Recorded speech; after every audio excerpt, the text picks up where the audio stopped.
你好，欢迎收看《新闻面对面》，我是谢仲。来，一开始为你介绍今天要请到的特别来宾，左边第一位，民进党发言人吴峥，大家好；前民众党中央委员张一山，虎哥好，大家好；时事评论周伟航老师，大家好；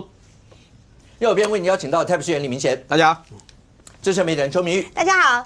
资深媒体人黄明，大家晚安。好，那今天在立法院那委员会里面有修法，刑诉法，包括那如果要是有串证之余的话，那有没有串证之余这个是不是可以变成羁押理由？很多这一类的。那当然，今天是翁小玲委员的提案，那民众党也有相关的一个提案。那在未来立法院会怎么样？因为这个法要修，有人说是柯文哲条款，但不管你怎么称它，在未来的时候对整个国内的刑事政策上来讲会有什么影响？对犯罪的预防又会是怎么样？好，那这是整体民众的一些的问题。但立法院这些会不会在2026这一场在选战里面，大家会把对各自政党的印象摆在这个里头呢？好，如果讲到政党的印象，国民党主席郑丽文呢，现在正在美国访问。今天本来照预定的行程，会跟国安会的一些的官员的会面。大家第一个你会看成绩怎么样？第二个在哪里？啊，这当然都有影响，是在安生豪大楼，还是在 AIT 的总部？所有这些都是大家观察的一个重点。但是，看起来那今天好像是取消了，什么原因？那有各方不同的一些的说法，但这又会有什么影响呢？那如果真的讲到落在2026、2028的话，现在选战你有没有已经闻到非常浓的那个味道？这整个选战来看的话，各政党次第大概在最近会把所有的相关的一些提名人全部都提出来，但对国民党来讲的话，有6个地方媒体上报道。有6个地方的诸侯会不会讲说，因为我们要连任，那连任是不是不要太早把我们提出来？为什么不要太早提出来呢？是要在市政模式转成选战模式吗？这里面当然包括台北市长蒋万安在这个里头，台北市、新北市，当两边都喊出蓝绿都喊出双北要一起两边双打的时候。那谁会占到上风？那现在看起来，国内政坛在讲到这场选战，大概氛围都绕着好啦，蒋万安、尹伟达，然后甚或这2天什么遮阳伞，我讲遮阳伞大家就懂了，好吧？那当然就是那个几百万的一个遮阳伞，那也是绿营最近拿来主攻的一个地方。那莱茵这个地方，对于沈伯洋这个地方，那讲到了，除了前一阵子从柯金，然后一路到现在以来，那大家开始攻防以后，浓浓的选战味。那让观众朋友先看一下，包括沈伯洋跟英伟2个人在提到说最近英伟达这个话题的时候，他们是怎么说的？来，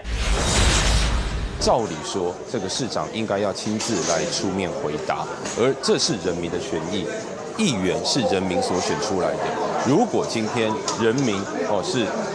主人，那么这个时候呢，市长更应该出来回应市民的需求跟市民的质疑，而不是一直有人在前面当挡箭牌，也不是一直让基层的公务员出来挡。我没有抢答，我上台之后去回答。其实议员有各种方式可以叫我不要讲话的，挡箭牌，那你意思说你讲话是箭喽？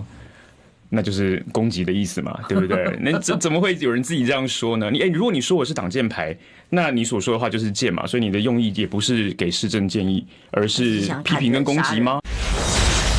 来一下，你看那英伟最近也不避讳这些事哦，他除了上广播，他自己在他开那个 YT 的节目，那就叫英伟达，就你们要打，我就干脆站出来告诉你们说，对，就是我，没有什么好躲。对我们讲说，蒋万安都不回答啊，都是英伟在答啊。这是本来我们开玩笑的话，英伟答，英伟很开心呢，连节目名称都要用我们的创造出来的名词做他 YT 的节目名称嘛。这表示其实蒋万安、蒋市府对于这场选战其实策略已定，这个策略叫做下士对上士嘛，他要找下士对上士，但是也同时看出他的危机。一开始他们找外围嘛，侧翼嘛，徐小新也好，叶元之也好，都看不起沈伯洋啊，沈伯洋你选不上啊，你那个是笑话啦。结果沈伯洋出来之后，发现沈伯洋对于不管你叫攻击也好、射箭也好，他至少对于台北市他提出一些愿景嘛。这些愿景包含鼠患的问题要怎么解决，包含所谓的台北大众走这个连接的问题要怎么解决，这些市府应该要回答的，他就没办法丢给徐小新、丢给叶元之回答了。大地处环保局就必须出来回答，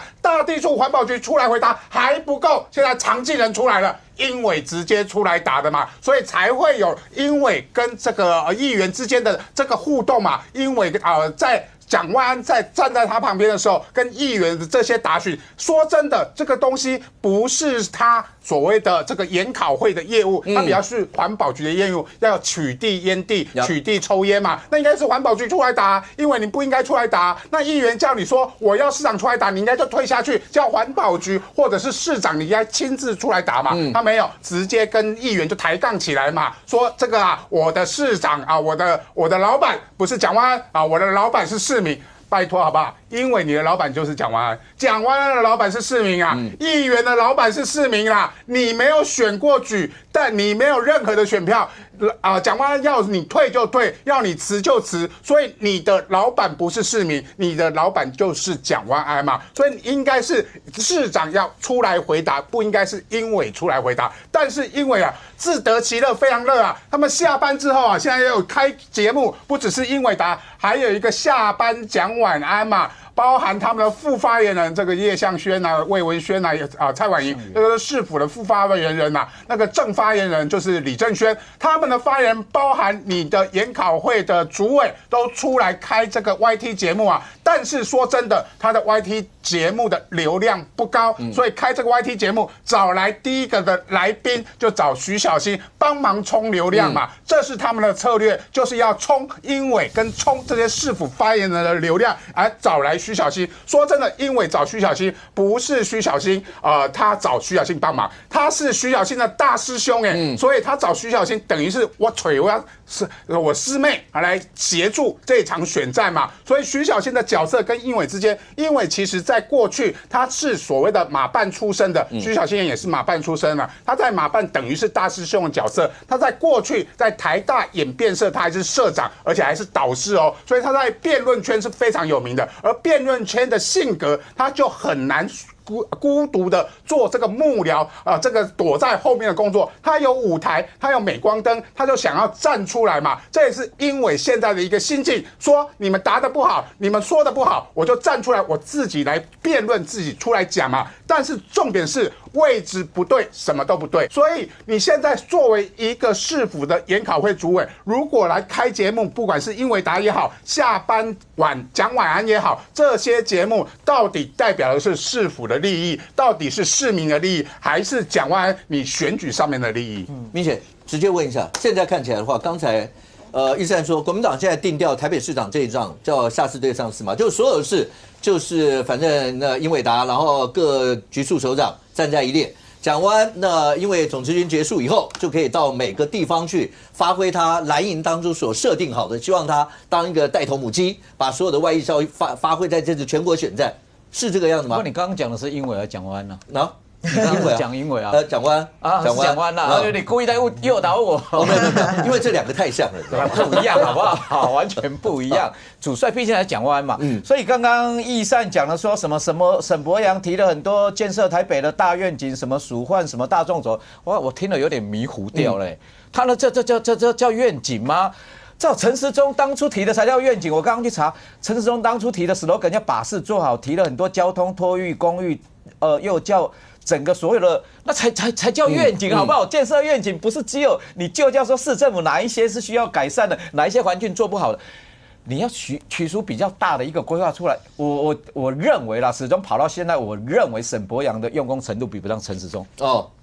因为当初我是跟陈时中一起同时间2022选的嘛，陈时中是12个选区走完之后，听完之后，座谈之后，针对各区提出相关需要的，譬如说，我们现在此时此刻在年代录影的是内科嘛，陈时中认为说内科交通要解决，高速公路增建匝道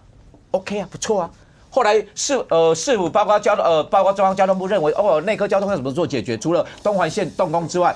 后来是在那个堤顶大道增建匝道吧，这些，所以做法是这样子了，就是说，第一个，我认为在整体的大的策略中，市府当然就是说以政绩为主嘛。那当然，我觉得以热度来讲，今年选举真的慢热。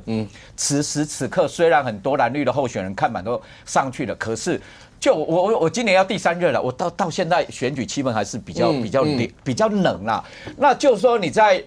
当然，以小鸡来讲的话，我们市议员选举是小鸡嘛，你需要母鸡来加持的程度。我以看板最基本上，蓝军目前在台北市所有候选人小鸡挂的看板、挂母鸡全部都蒋万，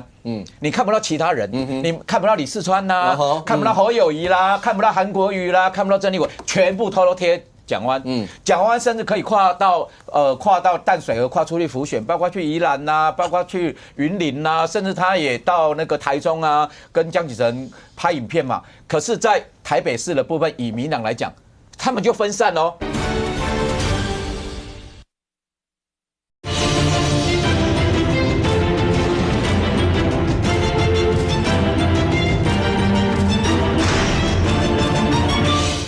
包括去宜兰呐，包括去云林呐，甚至他也到那个台中啊，跟江启臣拍影片嘛。可是，在台北市的部分，以民党来讲，他们就分散哦。他们不是唯一支持沈伯洋你要看到看板。好，等下我们提到了何孟华，何孟华可以刚上英伟，你知道他看板还有挂谁？他挂萧美琴啦，挂王世坚啦，还有其他的议员也有挂赖清德啦。所以他们挂沈伯洋真的唯一支持沈伯洋吗？所以就说目前来看起来的话，蓝军包括我们的小鸡，甚至我们的基层是定于一针支持蒋万，反而民党的底层是分散掉的，没有完全支持沈伯洋啊。所以就目前来讲的话，市政是这样子啦。我们提到那个无烟城市，无烟城市在研考会的民调是很高的，甚至也有民党的议员私底下跟我讲说，他太太虽然他公开要反对蒋万可是他的太太是强力支持这个政见呢，所以包括蒋万，包括推无烟城市，甚至更早之前的营养午餐免费，甚至那个公托公幼减工时这一部分，在妇幼支持度是非常高的所以我觉得民党现在是这样子啦。当然你说攻击，因为我刚特别跟他特别跟他讨论，我也跟他了解说，我后来回去看影片。何孟华那天是质询那个市长已经把所有的包括无烟城市如何去规划、如何做讲完之后，那何孟华后来再点名那个谁，点名英伟才回来回答并不是说英伟我打出头跳出来，什么说下市打上市，我出来护主心脆还是怎么样？人家是何孟华是先问完蒋万后来再去点名英伟，所以他代答并没有问题啊。那当绿营议员在就教的时候，还是在质询的时候，或吹毛求疵的部分，我觉得是否该回答就回答了。譬如说，有人提到，甚至有人质疑说什么那个台北市还在下班的时候叫大地处那个发公文，发新闻稿了。拜托，行政院劳动部也有在5月1号休假的时候发新闻稿所以该澄清就该澄清至于说现在是不是选战模式，我认为还没。我认为今年的选战特别冷，选战模式会越晚，所以选战的节奏越晚越好。现在讲是比较照着节奏去打就好，可是该澄清的时候还是要澄清。您想请问一下，有人在讨论这件事情，说英伟的战力跟蒋万的战力跟蒋万的能力那这两件事情，如果英伟的战力越强，会不会相对把蒋万的能力会比下去？也就是说，风头都是英伟在媒体上有讨论这一块，你觉得会出现这个状况吗？我觉得有点想太多嘞，因为你们可能目前比较少第一线去接触蒋万去浮选，比如说上个月底5月底的时候，我去屏东同乡会，苏巧慧有来。沈伯洋，沈伯洋有没有来？我忘记了。蒋万安上去辅选的时候，他川博还没到，蒋万安帮川博助选的时候，全台那个全场那个欢声雷动，甚至底下拿我常常在观察，就说第一个底下拿手机拍政治人物的那个次数或几台那个可以看出一个政治人物的红度啊。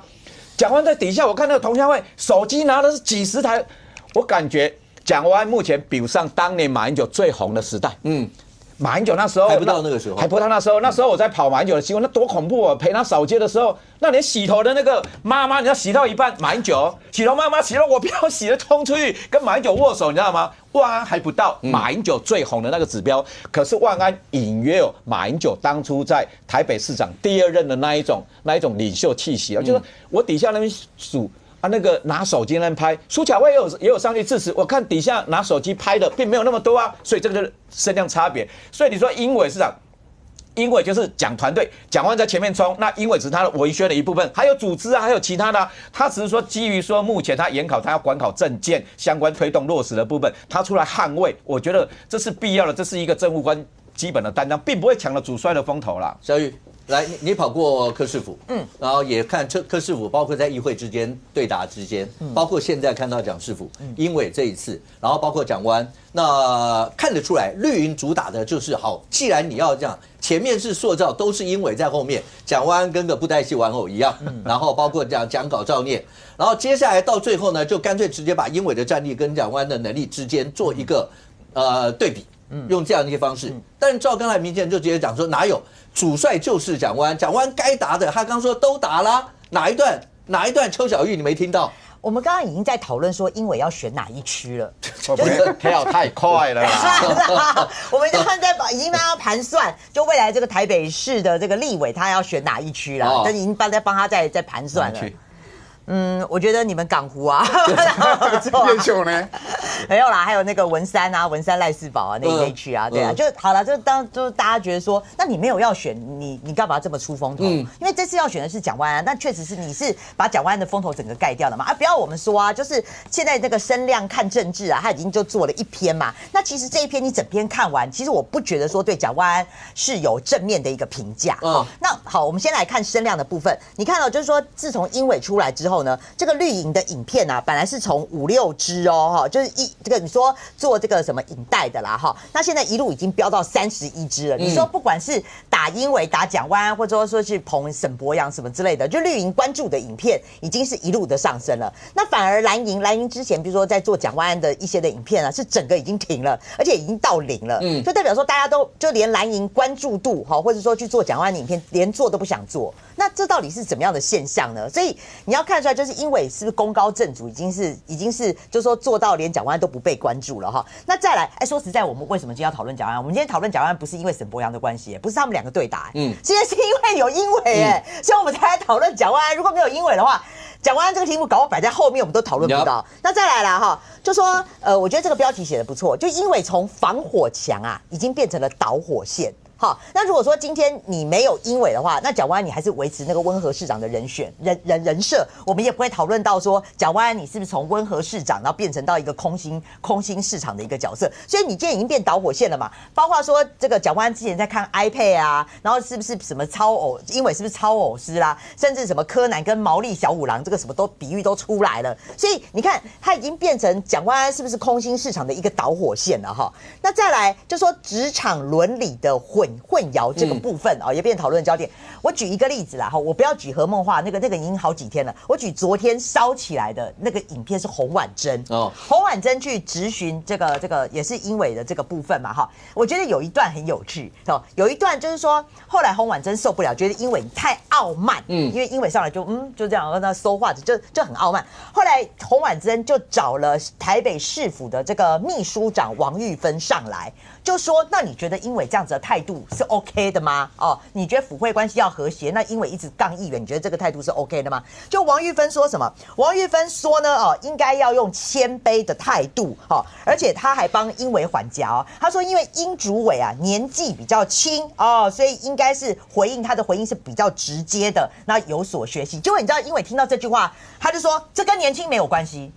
他的主委说，因为我们英主委比较年轻，秘书长就说英伟比较年轻，然后英伟马上就跳出来说，这跟年轻没有关系。我想说，天哪，长官这个王玉芬是你的长官，你连王玉芬讲这个话，你都要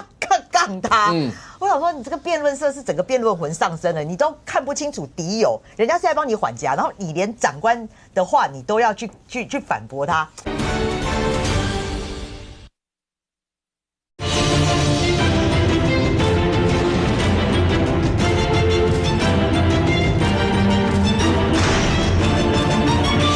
你都看不清楚敌友，人家是在帮你缓颊，然后你连长官的话你都要去反驳他，这个你真的会觉得说是一个这个伦理的一个职场伦理的混淆啦。因为王玉芬是在帮你缓颊，他是要缓颊这个府会气氛结果你还要指正长官的话啦哈。那还有他讲到说为什么蓝营为何降温嘛哈，那就是说，我觉得蓝营还是有一个氛围就是说到底谁才是市长啦哈。那另外蒋万安真正的危机这边就有讲了嘛，被幕僚代言的空心市长而且因为不是单一失控，而是蒋万安的市府的一个照妖镜。那所以大家还是会回到头来，就是说到底是谁在做市长这个议题啦哈。好，那回过头来就讲到说，昨天大家看的是那个什么下班讲不听啊，不下班讲晚安啦，什么讲不听？下班讲不听是我们在说的，是你开的吗？下班讲不听，你主持的吗？好啦，下班讲晚安啦。那你看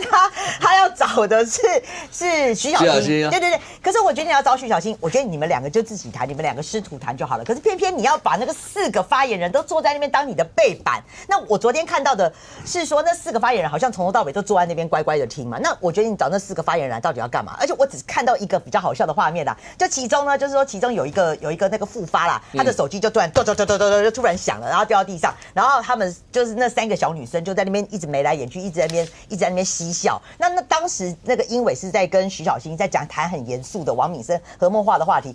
我注意到的是那一段，我觉得就是说。那4个看起来摆明了就觉得说，我也是背板，我也是花瓶，反正就是你们两个在谈你们两个。那我会觉得说，对，我会觉得说那3个发言人有点，那个3个小女生有点不太尊重那个场合。可是你就会知道说，那个场合对他们来讲，他们大概也觉得说是背板。那最后我要讲的是说了哈。就说，那你现在看起来哈，就说刚刚不是有讲到这个蒋万安，我记得有人讲说蒋万安是不是要突破马英九防线？就说马英九当时得票最高的一个是76万，一个是87万，说是不是蒋万安还可以突破？因为现在也是1对1 PK 嘛。对啊，因为上一次是萨卡都不算嘛，上一次蒋万安拿50几万票，57万嘛，57万嘛。那我觉得2个点就好。第一个，现在是你要把那个黄珊珊的选票34万加上去，哇，那57加34万，它就是91万，还赢过马英九的87万，你敢把我 calling？ 我觉得很难呐，因为你黄珊珊。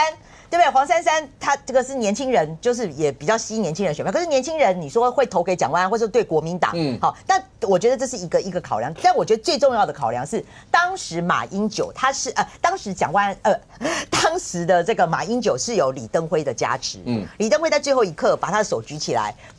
温起台湾狼加台湾币加台湾罪所以是台湾人，对，他是有本土派的一个支持，因为他要冲淡了这个马英九外省的一个形象嘛。那你现在蒋万安，你有李登辉吗？没有，不好意思，你现在拉起你手的人是郑丽文刚刚不是一开始还开场嘛，就讲说，为什么郑丽文到现在这个他那个台北市都还没有正式的征召他有些连任的县市都还没有正式征召那是不是代表说你这些征召的县市、连任的县市正式征召之后，郑丽文就要来了？我大家惊啊！所以说郑丽文跟李登辉这个是完全不能类比的嘛。那郑丽文如果拉起蒋万安的手，那是不是高喊说我们支持习近平，然后我们是中国人？那你觉得这样的票，不要说你要超越马英九了啦，我觉得搞不好蒋万安会被更行败票。不过现在看起来，亚敏，台北这一局，当然你说蒋万安目前还是占绝对的优势，跟沈博洋比起来。可是沈博洋从当初你说出来完全没有被大家讨论，到现在，毕竟大家也就是这些讨论，只是现在讨论的重点摆在包括蒋万安跟英伟来或什么，绿营要打这个，讲白一点，打人设，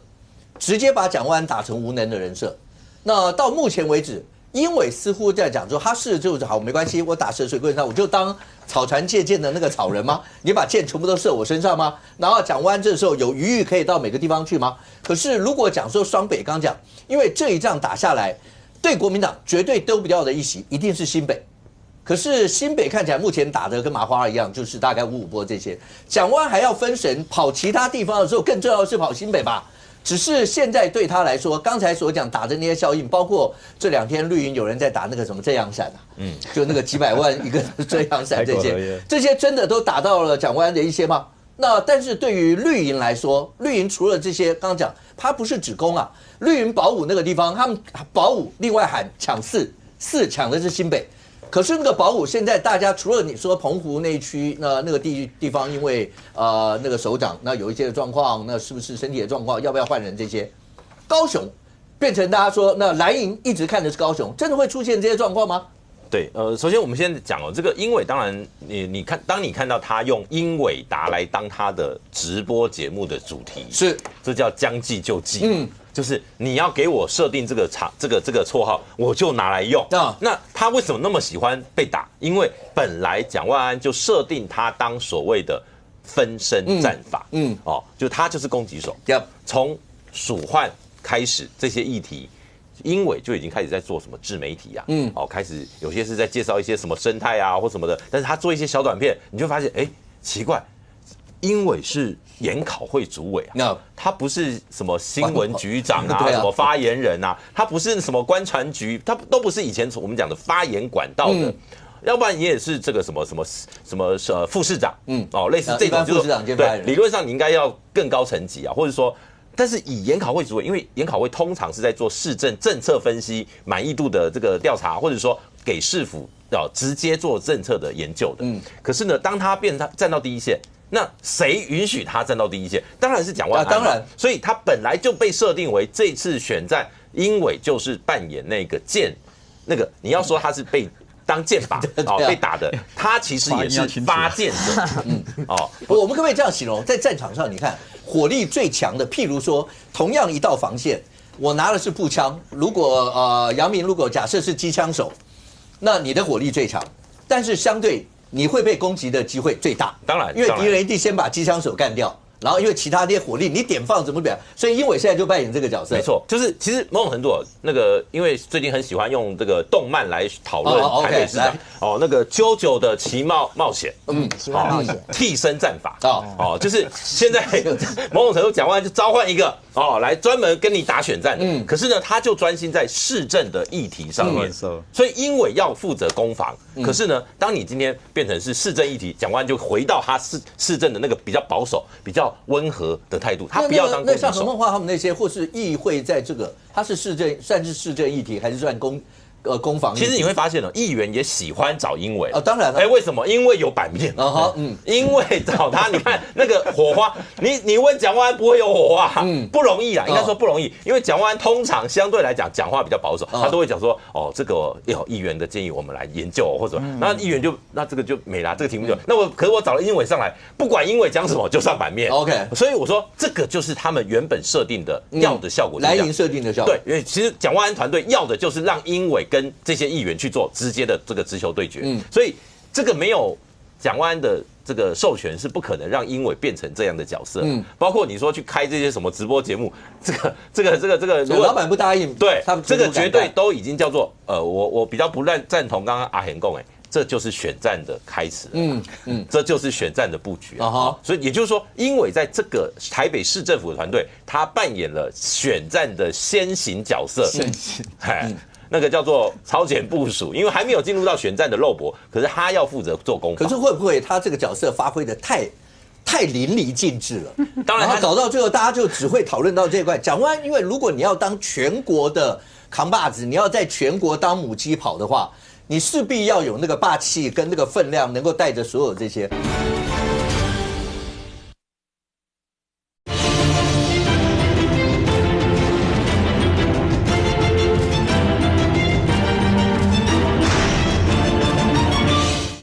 蒋万安，因为如果你要当全国的扛把子，你要在全国当母鸡跑的话，你势必要有那个霸气跟那个分量，能够带着所有这些。会不会大家把那个因为表现得太淋漓尽致，结果把这个地方反而让削弱了蒋万安在这方面的气势？因为如果蒋万安是一个没有特色的首长。那当然很容易就被洗对，可是不会啦，因为蒋万安他本身，其实蒋万安也还是自带声量，只是他讲话相对来讲比较保守，比较无聊。我讲真的，蒋万安是一个蛮无聊的人，你访问他，他很难跟你讲出什么金句啊或什么的。可是那同样的声音，因为英委跟蒋万安声音很像，英委给你回答一定有金句，他要的就是这个效果，所以攻防交给英委。OK， 那讲到整体来讲，当然。因为首都市长一定是所谓大家关注的焦点，可是这一次其实很明显的，如果以6都来讲的话，绿营抢新北，蓝军抢高雄，这个态势已经出来了，没错就是说两边的重炮会布局在这个地方。那刚刚主持人提到，比如说蒋万安，他这个时候如果你要出去外面辅选，当然第一个双北一定要先顾，当然。对，所以到时候如果李四川陷入苦战，蒋万安责无旁贷，因为本来是你的副手，是对，所以他必须要去顾。可是呢，我现阶段蒋万安出去跑的大部分都是早就预约的啦。像云林啊、宜兰啊，那个很多都是早就瞧好的。因为也许他好像接下来要去什么新加坡访问，还是去哪里的？就他有一些出访前，他会把它先瞧开。那有一些时间像他自己也讲，下班时间或者是假日，他就会去这个其他县市去辅选。我觉得蒋万安他做这个辅选没有什么太大问题，关键在于说现在哪些地方是真的需要辅选？是我觉得这个接下来还会进入到大概7月以后啦，就国民党他们在盘点一些这个选情比较紧绷，包括像现任的宜兰、彰化乃至于像嘉义市跟这个蓝白合作的这个地方，也许蒋万安都会加重他的这个所谓布局辅选的这个程度。绿营的部分当然比较麻烦的。高雄当然现在是因为这个都在炒这种什么教育的议题啊，或者说一些这种所谓的市政包袱的议题可是呢，对绿营来讲，目前看起来主要是原本讲的，比如说像彰化，彰化本来是说已经几乎蓝军已经是好像都快放弃了，好像已经是一片废墟了。对，结果呢，突然一个邱建富的退党，让这个局又变得有可能再被讨论起来了。它不再是一个就是说对蓝军是稳输的那样的局的时候，它可能就会变成一个攻防的焦点。那包括像宜兰，其实宜兰像最近因为那个经济海域的这个事件，日本跟菲律宾那就是蓝营是一直说吴宗宪你应该赶快去主攻这个，因为宜兰的渔民不少 ，OK， 他们认为说要去主打，所以有很多的地方本来绿营看起来信心满满，看起来我觉得对绿也没有这么好打啦，所以现在看起来，当然因为离选举还有5个多月，现在看起来是还需要有一些更进一步的攻防的焦点聚焦，那当然。蒋万安绝对是那个所谓的现在要叫他母鸡吗？我们要叫他公鸡吗？选战不都是叫母鸡？公鸡是蒋万安，母鸡是英伟啊，因为现在要讨论英伟，没有讨论蒋万安。就是他，对啊，就是说他还是那个所谓的辅选的大咖。对，当然他绝对是辅选的大咖，只是说他的重点要放在哪些县市，很明显的你就会知道哪些县市就是重中之重。OK，来，我觉得当初讲说民进党有一个策略上。派出来台北市长这一仗，当然，沈伯洋有没有已经达到当初民进党希望沈伯洋出来以后能够达到？当然，你们一定希望沈伯洋能拿下首都。接下来最起码这一仗把他打到蒋万安变成惨胜，最好在过程当中让蒋万安跨不出台北市，没有办法去各地方，像现在跑到南投啦，跑到云林啊这些地方去。那达到你们当初的一个要求吗？现在看起来的话，其实你看起来是每个地方各自打选战，但有很多地方一句话你会发现它不是单纯这样。举这个例子，一南一北，绿营执政大概政绩目前看民调最好应该是陈其迈在高雄，然后民众有人就直接问陈其迈，你会不会看起蒋万安当母鸡？因为蒋万安如果要到处去辅选，陈其迈会不会也要到处去辅选？陈其迈讲了这句话，他说他市政摆前面，我如果做不好还站台会被笑死。你以为陈其迈是在讲自己吗？陈其迈这句话肯定不是单纯在讲自己嘛，他这个炮火已经直接打到300里外的台北来，他就是在钻蒋万安这一段，是吧？所有这些，如果这样的话，来吴峥，从当初蒋万安跟英伟这一段，你们怎么样去做到当初把蒋万安困在这个地方？因为还有双北要齐打哦。然后刚才杨明也讲，现在蓝营主攻的变成摆在高雄这一块，你们又怎么办？这个武哥刚问说，因为当时还没有正式提名沈伯洋以前，有人会评论分析说，是不是我们给沈伯洋设定一个任务，叫做牵制蒋万安？然后我也直接在那边讲，我刚刚问说有没有达到这个期待呢？我觉得超乎预期。最近我接触很多绿营的基层的朋友，其实很多人觉得说，哇，现在已经不只是牵制这种工具性的感觉了。现在很多我们的选民支持者是真的说，觉得说，这一仗是有机会来打赢的。当我们现在看民调数字，会觉得说，现在还有一些落差，不过还有时间。好，所以我先回应一下这个明显哥，就是因为刚刚他对沈伯洋有一些攻击，我还是要帮忙讲一下。所以我觉得明显哥不用这个，就是这个叫什么捧一踩一，对不对？例如说刚刚说这个陈时中对，这个很明显要挑拨离间嘛。刚刚例如说什么叫挑拨离间？你看第一个刚刚说这个什么啊，有人我们的这个议员候选人有人挂这个赖清德的扛棒一起挂啊，这个何孟华我刚刚还有跟小英一起挂啊，但这哪有什么？赖清德是现任总统啊，蔡英文是前任总统啊，对不对？那我们议员就有跟沈伯洋市长候选人一起挂了，有跟总统一起挂了，怎么了？那是因为国民党没有总统嘛？你们上一个总统是马英九，明显可以跟郑丽文一起挂。好看尊重啊！最近国民党的人自己说马英九赶快请家人把他带回家，那是你们自己不要跟他挂嘛。那我们的议员觉得说，跟沈伯洋挂有加分，跟赖清德挂有加分，跟蔡英文挂有加分，这都很好啊。那说啊，刚明贤说啊，上次阿中这个政见很完整，其实这个是其实这是不对的啦，因为陈柏惟现在其实也一直在提他的政见。那可能明贤哥刚会有一个错觉说，上场陈总提比较多政见，其实是因为其实大家记得上一次陈时中是在2022年的7月13，11月底投票，7月13那时候才正式提名陈时中。那陈时中提名出来以后，当然也去跑一些基层怎么样活动，到后面慢慢的把他整个政见完整架构端出来。但是沈伯洋这次是2026年5月13，就他整个节奏是比当时陈时中更早的。所以说到这个包含说整个完整的政策的白皮书，这个当然会在选战中呈现。但其实陈柏惟现在也一直在讲他的施政愿景嘛，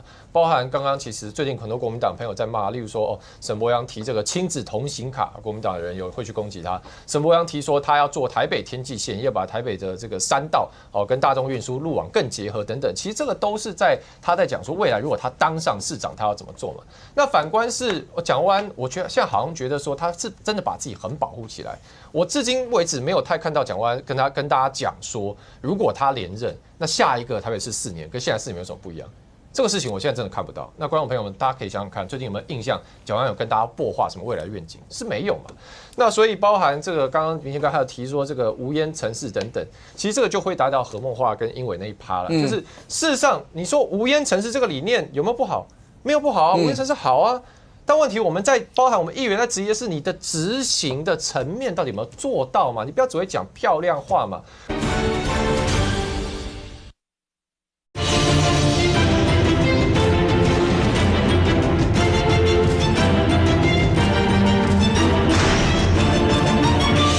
但问题我们在包含我们议员在质疑的是你的执行的层面到底有没有做到嘛？你不要只会讲漂亮话嘛。我认识很多有在这个抽烟的朋友，其实大家以前也会抱怨啊，说我每买一包烟都在缴烟税，而且还要缴健康捐呢，还要挹注资源到长照啊。那为什么我们去日本的时候都看到日本有做到啊？路边就是一个吸烟区、吸烟室啊，大家就进去里面。那台湾为什么明明也有缴这个，事实上也有在税捐的部分也有支持，那为什么不做这个呢？所以蒋万安要做这个没有问题啊，但问题是好，就讲到何孟华跟英伟。你看一下，当议员在监督你的成效的时候，蒋万安市府是什么态度嘛？何孟华讲的问题很单纯啊，就说你其实这段时间大家在讲你的基层的公务人力到底有没有配套啊？为什么你西门的无烟城市的无烟区的规划要从士林北投，要从内湖南港调区公所的员工去抓人嘛？那你这样不是压榨他们吗？他们在自己区里面工作做不完了，那就英伟上来了。英伟怎么答的呢？英伟就说：议员，我有到现场，你有吗？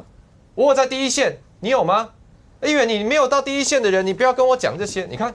这是一个回答议员质询的态度吗？何孟华在跟你讲的是你市府的资源调配怎么样？那是英伟这样讲。那以后如果坦白说，所有的我们所有的局处，哇，所有的这个执政，甚至连中央的官员都这样办理，那以后大家通通不用质询了，对不对？所以其实这就是沈伯洋讲的嘛，就是说，因为你嘴巴上讲说人民是你的老板。可是因为有民意这的正当性吗？因为有民意的授权吗？没有，因为是人民是投票投给蒋万安让你当研考会主委，你这个叫间接授权嘛。那不管是何孟华，不管是明贤哥，不管是台北市议会任何一个议员，那是选民直接投票给他。所以议员什么叫民意代表？议员就代表人民。你一边嘴巴上讲说我的老板是人民，然后当民意代表咨询你的时候，你一副摆明就是来跟他吵架，摆明就来跟他抬杠。所以这是为什么沈伯洋说傲慢嘛。你看民进党政治人物，包含我们讲陈其迈好，陈其迈大家觉得他现在政绩做得很好，可是当年其迈也是经历过选战的挫败嘛。那他在这个挫败中，包含他再出发再站起来，他从2018年跟韩国瑜选到后来补选，到现在当市长。陈其迈一直都是站在第一线呢，他没有，你说陈其迈有他的英伟吗？有哪一个人陈其迈就后面当哇，就是都很安全，当乖宝宝啊，后面一个人要把他所有子弹挡掉，有这种角色吗？没有嘛。那甚至包含我们小英总统也是包含选市长哇，这个也是挫败过，但是后来他整个起来。所以你要在这个政治人物事实上，如果特别是蒋万安，我觉得很多蓝营朋友对蒋万安未来有一个很高的期待，你是要在挑战的过程中去证明你的能力。那反而是你现在做的事情是逃离挑战，我都不要碰这些挑战。那一个问题就来了，我觉得其实蒋万安如果他自己给他自己设定的目标，叫做未来要做蓝营的共主，甚至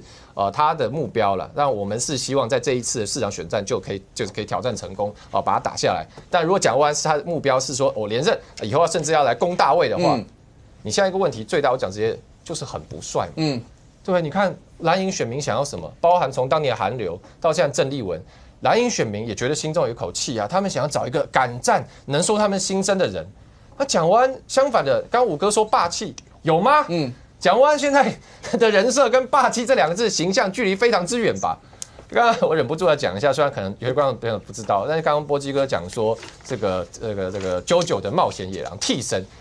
人家替身，那空调陈太郎也是在第一线，人家也是会打到他，也是流血嘛。他叫白金之星在旁边跳出来帮他打，但是他自己也在第一线啊。所以意思是说，你主帅要御驾亲征，你不一定要到最前面当那个站第一排的小兵，可是你人至少在前线嘛。你不能躲到很后面，然后想说哇，我要有一个引起一个旋风，大家都觉得我御驾亲征很帅这样。所以最后讲回来，你看蒋万安他其实昨天去云林有吗？有激起这种他跟英伟想要设定的说蒋万安走到哪里都哇成为一个旋风，全国讨论吗？没有嘛，因为大家都知道你很无聊，大家知道你安全牌，大家知道你走到哪没烦媒体问你就只会背稿，那我关注你干嘛呢？所以讲回来，刚最后武哥问说啊，民党现在高雄怎么样？高雄对我们来说当然是重中之重了。那我坦白讲啦，其实。我们的这个瑞隆委员也是比较偏没梗的人，可是我讲很直接这样嘛，他认真做事，但是他偏没梗嘛。可是那你看赖瑞隆现在他选战中，包含陈其迈，其实也没有超过他的位置之前去帮他打这个选战嘛。赖瑞隆还是自己很多事情，包含他对手对他的攻击，包含他跟柯志恩之间往来，他自己也要站上第一线啊，因为最后。归根究底，不论是哪个县市，不论哪个政党、哪个阵营，选举是要出现在选票上面的名字那一个人嘛。你想把所有的这些苦工啊什么都外包出去，哇，最后我自己就无痛上位。我只是觉得说，台湾选民对政治的期待其实不是这样子。对，来伟航说，选战一个大逻辑都是这样，领先的人，尤其领先多的人，通常都不会理后面的人，对，不会以高打低，一定是这样嘛，对不对？但是后面的要怎么样去？想办法让领先的人能够纠缠在一起，这个功课嘛。足球比赛接下来大家会知道是世界赛，对不对？开始了。足球比赛如果1-0，你就开始球到半场大脚踢出去，那基本上大家都会觉得我不太认为你这场一定会赢。但是如果比赛像今天尼克对马刺赢29分的会被打翻的，那个也不多。那有人。蒋万安现在就是这样子啊，他这上次出来的民调多少？28。对不对？赢28嘛，对，58对30嘛。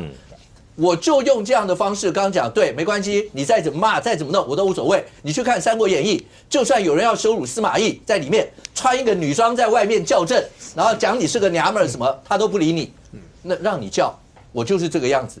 蒋万安的策略现在就是这样，我一路这样子保守稳稳的，我打到年底我就赢，赢了以后，未来不管2028、2032有大位的机会，我为什么要在这一仗是这样？可是对绿营来讲的话，我不会做事让你这个样子啊。可是现在看起来打成到目前为止来讲，蒋万安真的都能够这样一路打下去吗？川博这一仗，目前看起来，今天还有媒体上讲说，那大家有很多包括在选战非常资深权威来看说，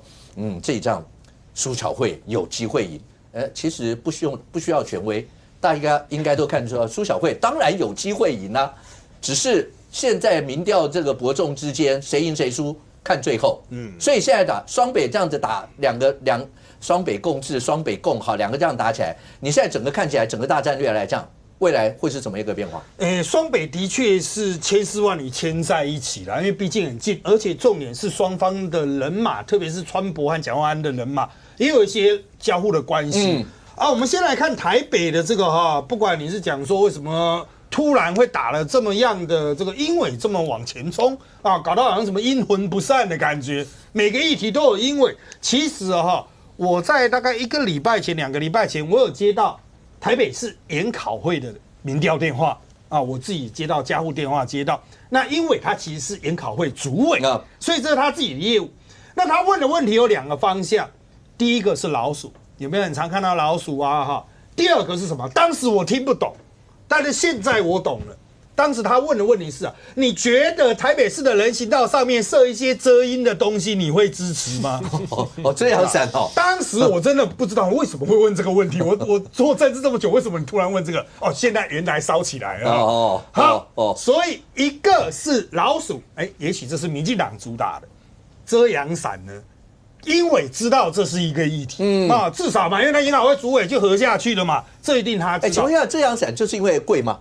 这个东西如果你讲其他县市的话，有人其他县市做到几十万嘛，台北、新北是做到几十万的。啊，你一支的成本就146万，人家一定会讲嘛，你还有施工费啊，因为他可不是随便移过去立起来就可以立的，他那个很复杂。那当然你说一根要立到700多万这个就当做是公共艺术嘛，艺术品就是贵，你不要把它当做单纯是遮阳遮阴什么的哈。那但重点是这个问题的回应方式好不好？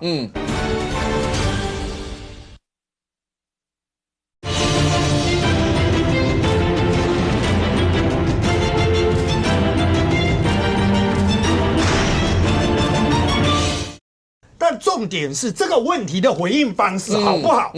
他的回应方式其实现在会给人一个感觉就很阴伪。按同样一个议题，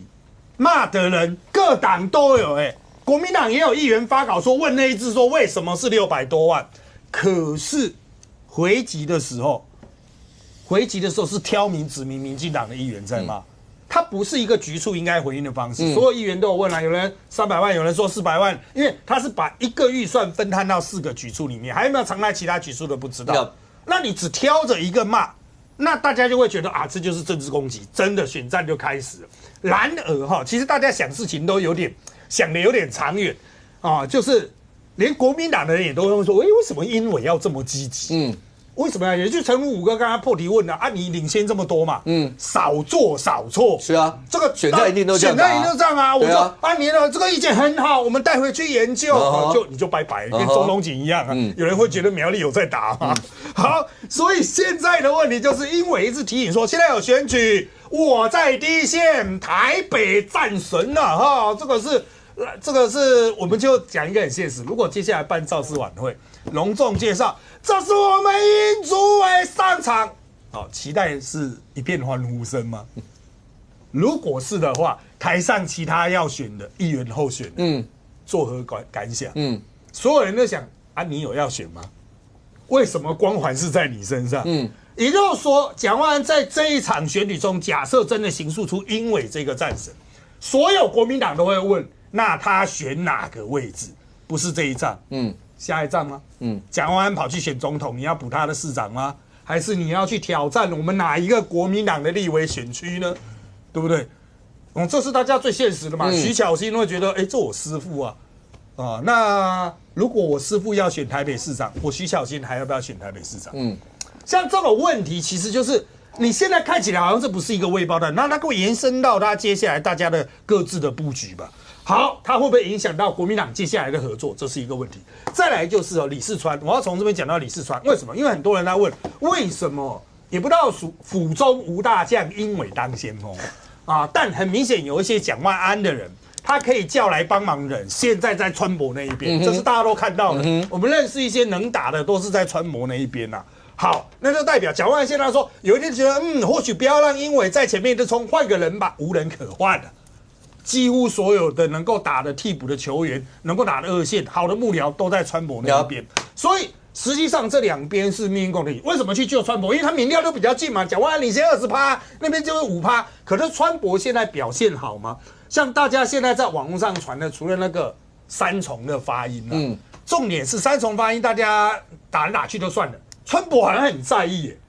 他说你不要打这种负面的，我讲台语讲那么多年，讲了60年了，结果现在被人家讲台语不标准，他被打到人家中国的用语叫打到走心的他真的觉得说你怎么打我这一个？理论上你就不要提这个事情就pass过，大家就不会一直在意说你三重发音不标准。可是他选择咬这个，代表他的幕僚拉不住他，这第一个。再来就是这种拉不住的场景，包括就是在那个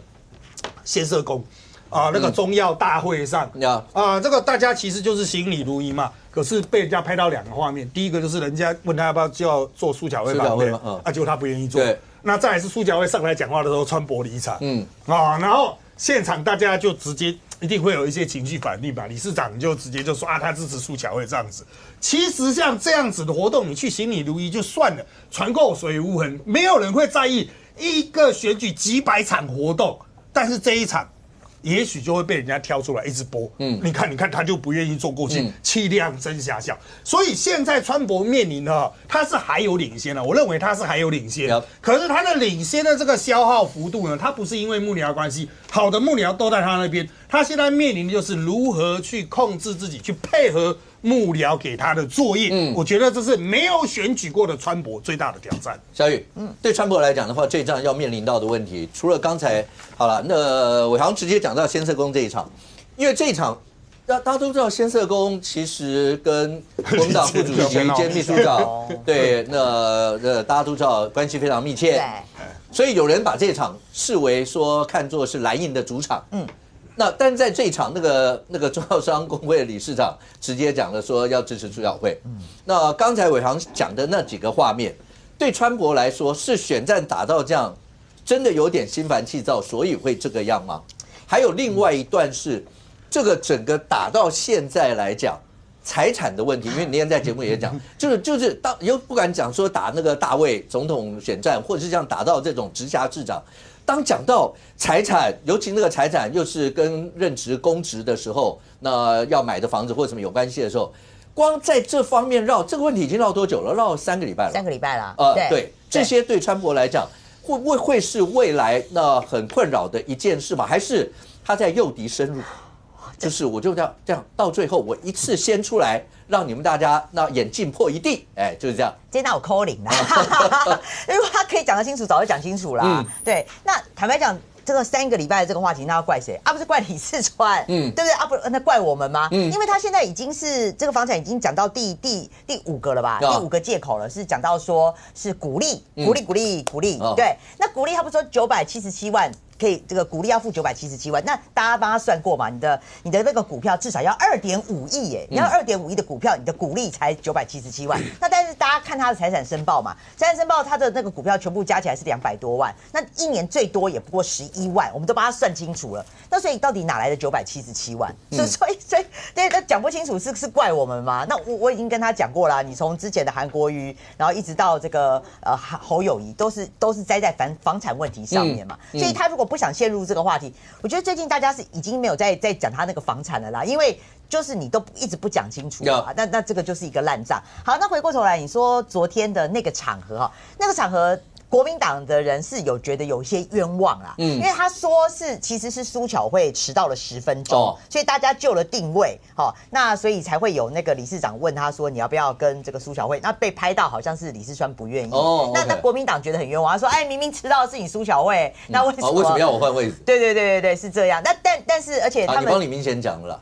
因为要不然等一下我就要问你，你要回应这一段，你帮李明贤先讲。对，而且他们认为说，因为巧慧迟到10分钟所以是李四川是按照表定时间走，所以他并没有说这个什么李四川就有先走的问题，没有啊。这个但是确实，但是不可否认嘛，那个中药的那个理事长在台上确实是讲说，因为从苏贞昌以来一路都支持中药工会，所以他们认为就是说从苏贞昌一路到苏巧慧，所以请大家支持苏巧慧，所以中药工会的理事长他的立场看起来是蛮明显的，但是还是有一个尴尬的画面哈，就是说李四川在上台的时候，他当然是以母鸡的角色嘛，他要介绍这个他的这个小鸡嘛，结果他只介绍国民党的，台下明明还有一个那个陈燕婷啊，那个家乐福的那个，对，结果他没有让他上台，而且他甚至连介绍都没有介绍他连讲都没有讲到他他就只有介绍他国民党的议员。所以你说对于这个蓝白合，这个他是不是一个要带动蓝白合，照顾到白营的小鸡？我觉得昨天那个场合，白营应该是点滴在心头。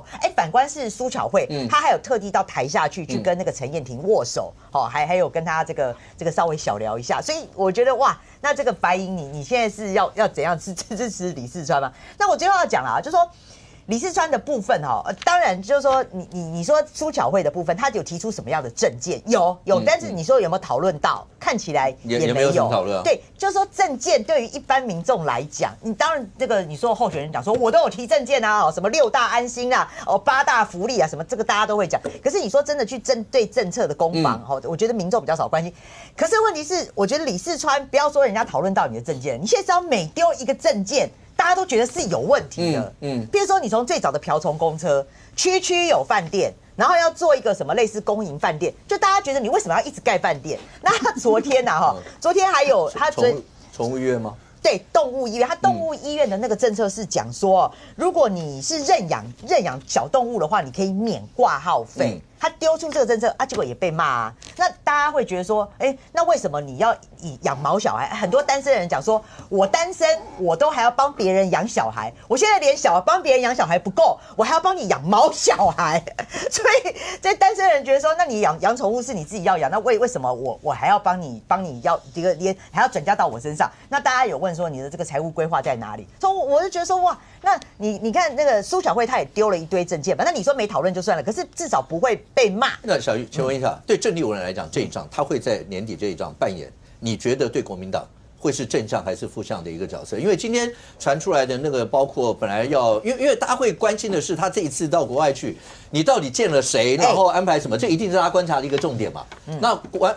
行政官员跟民意代表，那不管参众议院或什么，这个当然也不太一样。对，所以这次国安会的时候，本来就是大家关注的一个重点。为什么临时传出来取消？这个取消会产生什么影响吗？第一个，你问我的问题，它是正向还是负向，我就秒回答你嘛，就负向嘛。然后你到目前为止，谁要跟他挂看板？看起来是没有嘛。对，明显你会挂吗？算了，我不要问你。好，那再来我自问自答。那再来啦，就是说他会挂。他上次有回答，他说这有什么好躲的？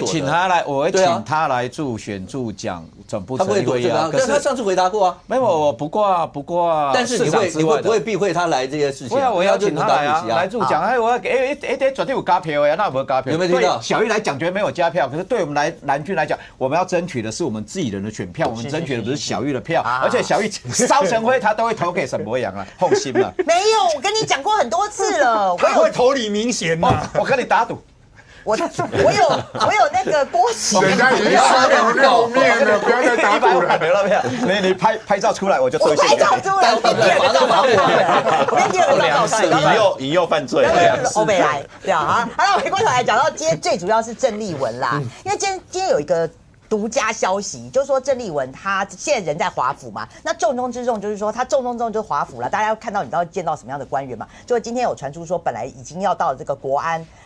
会的官员就临时喊他。那事实上今天早上连那个都已经讲说他到了白宫西侧的艾森豪行政办公大楼，都准备要拜会国安单元了。结果怎么会在你在拜会的前一刻突然被喊卡？那当然啦，我觉得第一时间那个自由时报的这个独家出来有开始就讲说啊，是不是他的言论啊就惹怒了美国嘛？好像是说他要这个暂停啊，就说要取消结束第一岛链的政策啦，还有包括说什么8年1.25兆的这个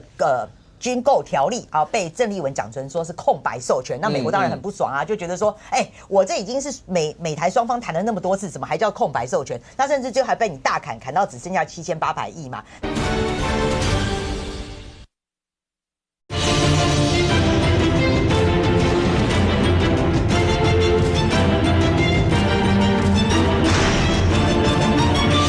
美台双方谈了那么多次，怎么还叫空白授权？那甚至就还被你大砍到只剩下7800亿嘛？那还有包括他这一次一直在帮习近平做传声筒，所以说他很多的言论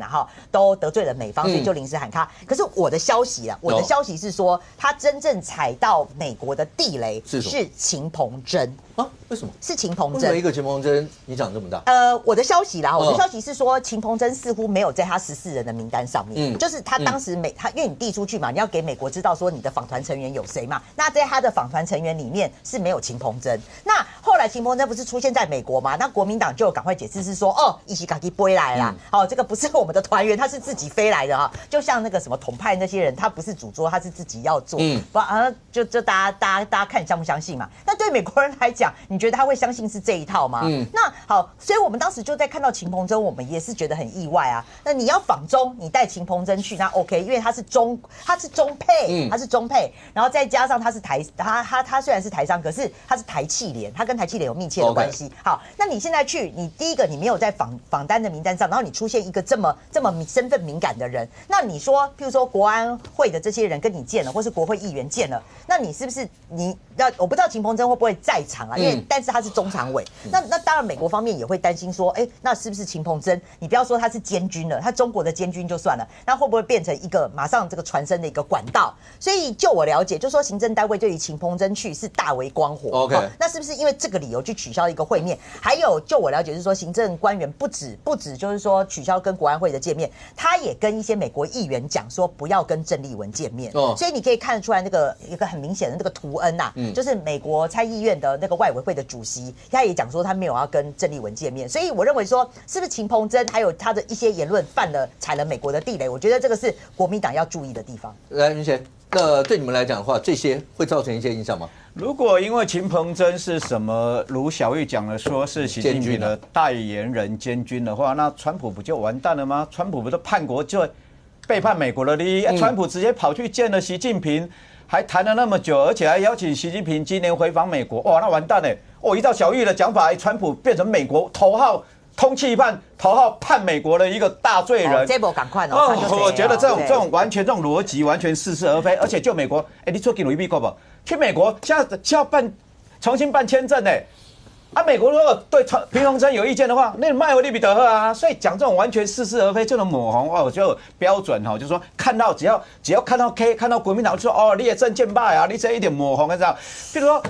那个川普他提出了那动保的政见，说用认养代替购买，因为我大概我当了议员8年，我办了几十场的宠物活动，我大概1个月办1场，免费打针，你知道吗？光内科，你知道内科过去几年是领养狗比较多，领养毛小孩，后来现在领养猫比较多，你知道吗？猫多过狗很多，你知道吗？所以这些很重要啊，就是认养代替购买啊，所以认养的部分鼓励相关的这一些措施，这是的。我看动保团体很多人鼓励了结果把川普讲啊无一对好诶，我觉得没有必要这样子啦。至于说美国是这样子啊。就说到底它的行程为什么有变化？这个还没确定嘛。至少他去美国，现在最主要是这3天是重头戏到DC里面到底有没有见了行政部门的官员，有没有见了国安部门的这一部分？当然最后安排嘛，进入 DC 还是怎样？可是国会议员见了几个嘛？最主要去美国传达台湾也有不同的声音啦，就说不是说什么国民党，因为民党。你刚抹了，搞不好吴峥等一下也要抹一次，就说你国民党就是北京代言人啊，你们就是跟中共同气啊，什么所有陆配就是共产党啊，就是卧底，我就用这种讲法很没有必要。那个福斯的那个主播讲的那个什么郑丽文是北京的人什么？郑丽文今天有出来说话了。对啊，我觉得这件事正是因为我们那2天有讲说，包括国民党文传单位啦，或是说郑丽文。针对这件事情，为什么要快一点啊？对啊，要快一点，早点澄清，早讲啊！如果是什么北京的中国的人，我们拿进去是拿中华民国护照我们不是拿北京 PRC 红色那一本护照进去，所以就说。民进党过去长期经营美国关系，包括行政部门经营美国关系确实很久。那国民党确实因为失去执政权之后，在经营美国只有秦日新驻美代表而已。在经营这一块确实力有未逮了，所以老美确实美方也。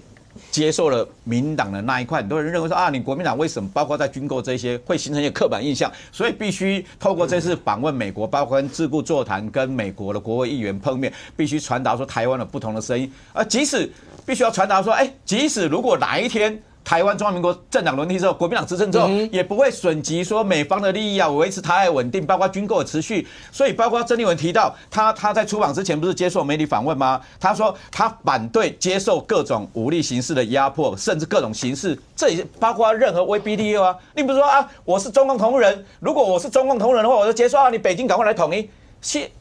郑丽文并没有这样讲啊，所以不要用那种抹红、似是而非的论调在修理在野党。来，医生。我补充一下国民党这一次郑丽文见不到美国国安局的国安单位的相关的人等，因为美国的国安单位最重视的一件事情就是军购，我们不可否认的。但是你郑丽文去美国的时候去讲说，第一个，我如果没有正习会我在做中国国民党主席无足轻重，你自己把自己泼红漆你自己把自己身上泼红漆，中国国民党当然可以跟美国的国安单位的人见面卢秀燕前阵子要去韩国瑜下个月也会去美国的国安单位。在美国的立场里面，他对所有台湾的政党，尤其所谓的最大的在野党国民党跟民进党其实是一致的。重点是他美国要考虑自己的利益美国要考虑是什么利益？当然，军购对于第一岛链的防卫是对于美国重中之重嘛，不能完全由美国来负担这些军费。他希望所有包含菲律宾也好、日本也好，大家都可以提高军费，让大家可以第一岛链的防卫可以嘛。但是郑丽文怎么想？第一岛链我们要变成和平之链和平要靠实力，好不好？和平对于美国来讲，对于所谓的中国，对于所谓的第一岛链的侵犯。惹事对于美国来讲就是以实力为原则嘛，军购是重中之重嘛，所以当初郑丽文在讨论军购条例的时候，有没有说过一句话？这个是国民党中部的大佬说，他在美国啊，一定规格要高过卢秀燕啊，他才要过这个军购条例嘛。对于美国人来讲，你都已经这么讲了，结果你支持的是什么版本？3800亿加 N 好不好？后来所谓的7800亿是民众党提出的版本，国民党不得不支持的。所以如果你国民党的立场是3800亿加 N， 我为什么要跟你卢秀燕提出支持的9000亿同样规格？而且现在你站在美国的本土里面去讲中国的所有的言行，这些美国都看在眼里啊。那未来我要不要跟郑丽文沟通？我讲的是郑丽文哦，而不是代表国民党。他直接就跟卢秀燕沟通就好，我直接就跟韩国瑜沟通就好，我就跳过你郑丽文，直接跟我美国利益息息相关的人沟通啊。如果你站在中国立场讲话，那我美国人为什么要跟你站在中国的立场的郑丽文来讲话？对，但是杨明，郑丽文毕竟是国民党党主席啊，国民党行动中常会接下来就要从台东开始，那选战大家都知道，行动中常会某种程度就是为了选战打的嘛。你也可以想象得到，绿营接下来一定会把郑丽文跟包括中国的关系，然后包括这场选战，所以讲说谁如果哪个候选人要跟他站在一起，尤其是你说那1对1的县市首长这种，他肯定会把他挂在一起。那对蓝营来讲要怎么办？刚才其实请教明贤讲说，那个当辐射主播讲说你是北京郑丽文是北京的人或什么，其实我们也讲说郑丽文应该要早一点就直接出来，或是文传会又直接出来早一点讲。可是好歹郑丽文今天出来说了，他怎么会是这些？但这些对年底的选战看起来的话，是真的会陷入先天的不利吗？应该说国民党内确实有一群相对来讲认为说地方选举应该聚焦在地方议题的人，会担心郑丽文主席包括从这个政协会开始的这种所谓两岸路线的讨论，会导致这个所谓的失焦，就是说地方选举被拉高到意识形态的对立的时候，那对这种所谓的在地方经营的这个庄脚来讲他们会担心说啊。那反而唤醒一些所谓用意识形态来决定投票倾向，他就会一时之间就忘了说，我觉得你做的不错，但是问题是我讨厌郑丽文，我就会往这个所谓的台派啊、本土啊这个方向去走，确实有这样的忧虑啊。但是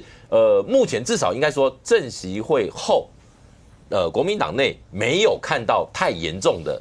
这种所谓的现象，就是刚刚原本焦虑的，在政协会后没有明显的发生。OK。那这一次去美国，我觉得郑丽文主席当然这个被贴各式各样的红标签，但我只是觉得很好玩啊，就是说人家连习近平都见了，那你说他跟一个统战官员同框，这哪有什么了不起？人家都见了人家国家主席了，对不对？人家都跟他这个大佬最大的层级都见过面了。那重点在于说，郑丽文主席他在美国的一定会去跟卢秀燕比。当然，尤其这几天，当然比如说，尤其像今天传出这个所谓的跟国安会的会面取消，对，一定会被拿来做文章的。那不管它是什么原因，但是美国对郑丽文的态度跟美国对卢秀燕看起来就是两个不同的标准。那这个才会是未来在国民党内的，我认为又可能会变成另外一套的茶壶风暴。因为现阶段其实大家都在那边猜说，哎呀，郑丽文是不是准备要选总统啊？怎么样这样？其实2026国民党包括阿黑最不想讨论的就是这样的话题。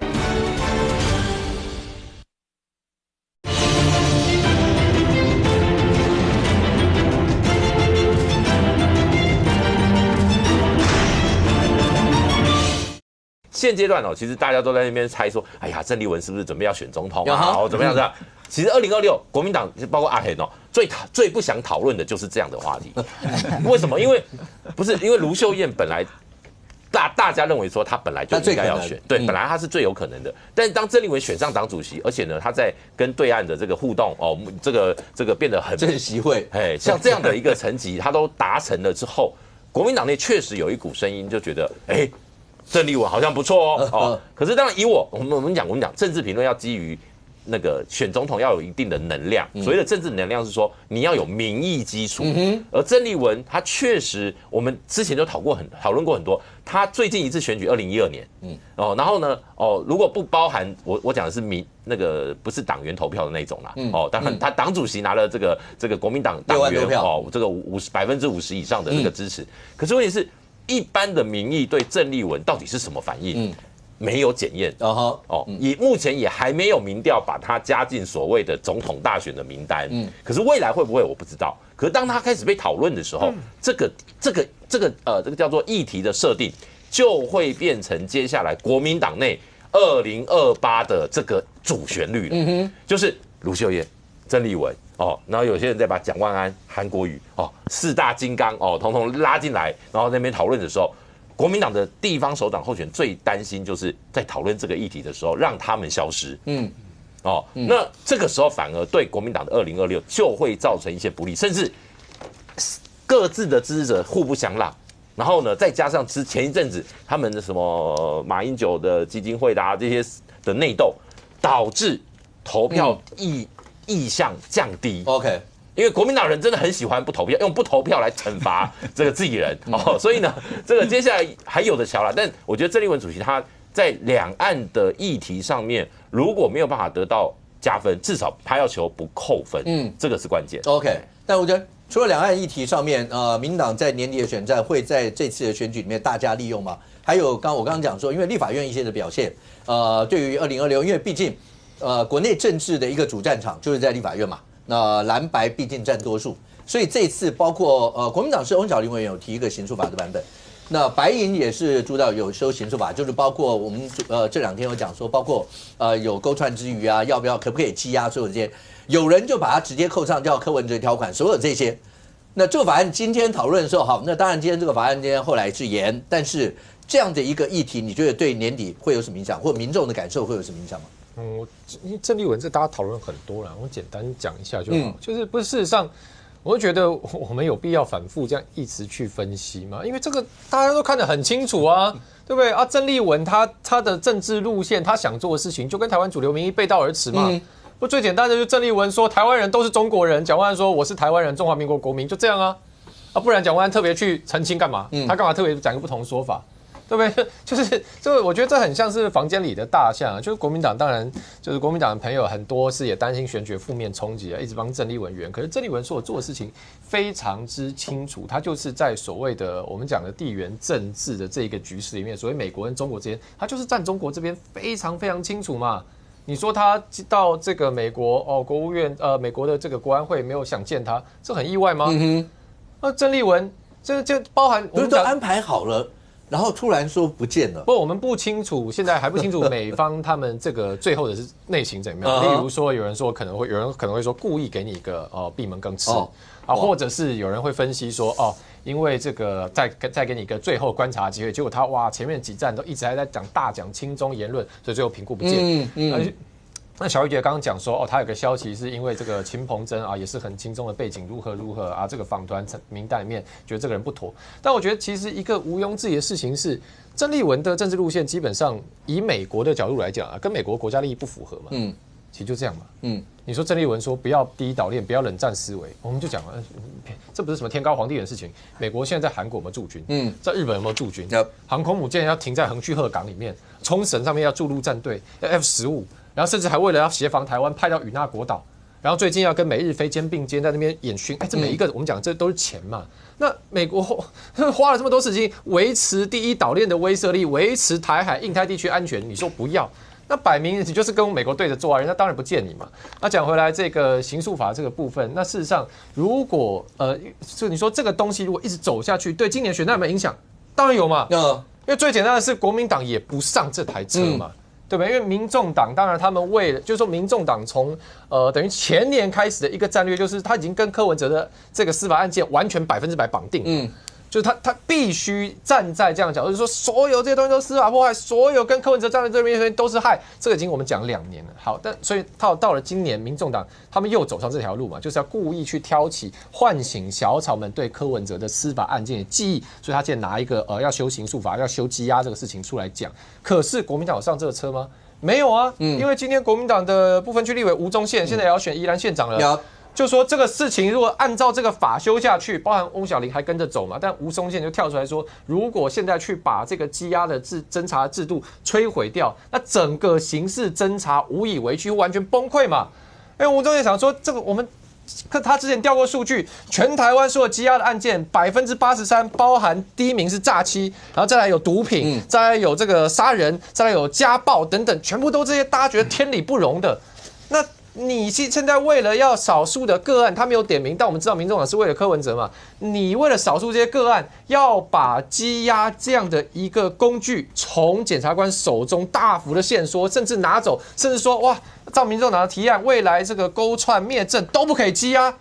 那我讲一个很简单的嘛，我们不用想那么复杂，就从现在开始，6月11号到今年11月28号投票之前，如果有一个社会重大瞩目的案件，如果大家觉得人神共愤的案件，就搞了半天，警察把人抓了，好，例如说一个很大的规模炸团好了，例如说路边随机伤人好了，然后最后搞了半天，警察抓到人了，然后就哇，大家看到，这个人好像大摇大摆没事就离开了。甚至我们这个可能担心他有一些灭证作为，然后检察官居然连压都压不起来，大家马上民怨就起来，马上会这部分我要补充一下，民众党版本没有把灭证删掉，他是把勾串嘛，是勾串，灭证谢谢补充，勾串串供啊，好，所以呢，包含这个事情，大家当然会不能忍嘛，对不对？所以我觉得，国民党也不上这个车，民众也不上这个。但是我最后回应一个，民众党现在讲是说，说什么赖清德以前也有去这个修过刑诉法，2008年啊，所以这个都是正当的。那我觉得这个事情其实就是标准的，我们讲说，不要看后照镜开车嘛，因为。我其实这个事情，我包括去年的时候，我们已经跟民众党回应一次。那我觉得很奇怪，为什么民众党做什么事情都要扯说民进党以前如何？你看，要是民进党政府，例如说我们现在要是开始说像我们开始准备反攻大陆，然后国民党说你犯傻了吗？然后说你以前有主张过，大家不会觉得这很荒谬吗？对，重点是你现在做事情合不合理吗？那我们包含也解释过，为什么当年赖清德会提那提案，包含过去有所谓特侦组的成立。那我们知道特侦组是非常高度容易涉入所谓政治办案的案例里面，最有名就是当年检察长黄世明夜奔总统府泄密给马英九嘛。那后来2016年我们也修法把特侦组这个组织解编了。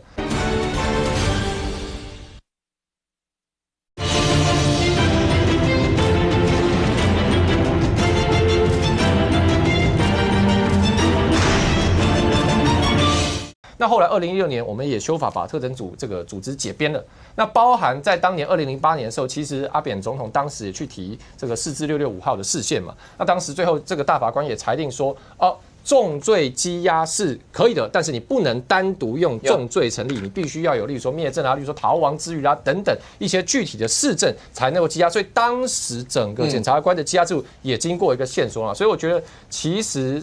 立委的权力很大，你在立法院修法，特别是修这种司法法治的事情，其实都是动我们根本的制度。那这种事情真的不要随便拿来做政治操作，不要随便开玩笑，因为到时候伤害，万一很多案件没有办法因此这样侦查下去，或者是检察官调查受到影响，那其实是广大人民受害的。明显要不要简单回答？国民党会针对这个议题会上车吗？这部分当然内部有在讨论了，可是目前确实引发两极，包括吴宗宪委员有提，但他担任过检察官嘛，对啊，对他提出几个，包括前5大的，包括诈欺犯罪、毒品、窃盗、杀人、家庭暴力这5个案件加起来是占了人民最痛恨的83%嘛。他形容说，如果这个案子一过的话，等于给了这些的5大的人民最痛恨的，给他们大礼包嘛。所以，相较在内部没有形成共识，这种比较高度争议的案件的话，要经过党团的共识之后才会同意。所以，第一个我们是认为说，提出来过去包括民进党提有相关的案件，包括刑诉法的修正，内部可以讨论，可是没有得到共识之前，还是不会那个强入关山了。第二个，对说羁押的要件这一个，弃保包括那个啦重大案件，那个有逃亡之余或有串供之余，跟现在过去包括就说。现在只要重大案件就羁押了，可是司法到底有没有得到民众的信心？过去很多，包括林炳文啊这些弃保潜逃的这些，所以民进党执政党也要给民众信心啊。包括最近在讨论的吴乃仁乃公到底去哪里了？所以执政党也要讲清楚啊。过去在推动司法改革，为什么那么多相关涉及到弊案跟民进党相关的，怎么都不见了？或有相关的讯息就可以逃走了？这民进党执政党也要讲清楚啊，否则到底是人的问题，还是说制度上有了缺漏？到底是不是要把这个漏洞补起来？所以这个我认为说，至少这个案件，国民党目前是认为是比较有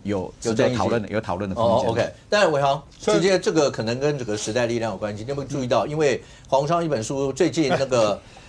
民众党直接说实力你们就是小绿，对，然后你们就直接讲说那个民众党你们根本就是小蓝，对，现在是已经陷入像这样的一个对干了吗？这个主要还是有他的背景啊，因为黄国昌那一干人等，包括他的徒子徒孙啊，很经常去指，只要留在时代力量人就是小绿。